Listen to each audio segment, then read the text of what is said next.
ভারতের কয়টা Rafale crash করছে এটা দুনিয়ার আর কেউ না জানলেও মর্ডেন বেকার জানবে। এখন মর্ডেন বেকারকে ফাইটার প্লেন ক্র্যাশ করার সময় দেখতে পাবেন যে পাইলট একটা রকেটচালিত সিটে করে প্লেন থেকে বের হয়ে আসে। এই সিটটাকে বলে ইজেকশন সিট। তো মার্টিন বেকার হইতেছে পৃথিবীর বৃহত্তম ইজেকশন সিট ম্যানুফ্যাকচারার।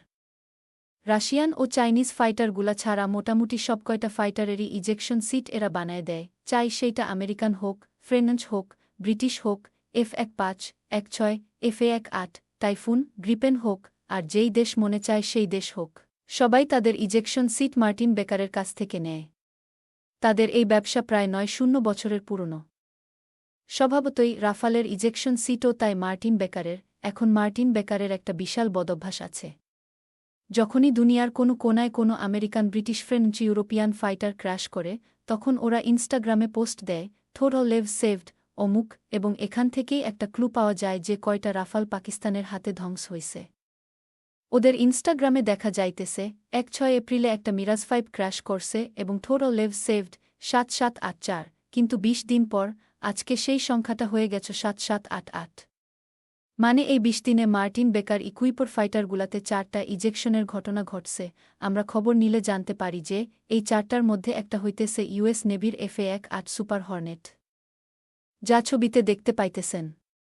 জাহাজ থেকে সাগরে পড়ে গেছে, বাকি রইল ৩টা। এই ৩টার হিসাব তারা দেয় নাই।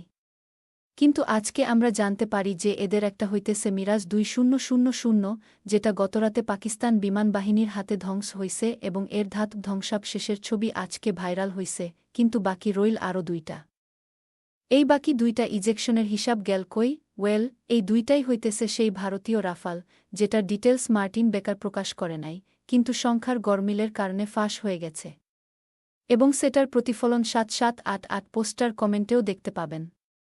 পাকিস্তানিরা সমানে ট্রল করতেছে, ওয়েট, একটা ছোট এডিট, এটা তো লাইভ সেভড। মার্টিন বেকার তো পাইলট মারা গেলে থোড় লেভ সেভড এর কাউন্ট বাড়ায় না, তার মানে ৩টাও হওয়া পসিবল। মানে কাহিনী বুঝতেছেন? খুশি? এবার শেয়ার দেন, সাথে কমেন্টে যে লিঙ্কটা দিতেছি এটাও শেয়ার দেন।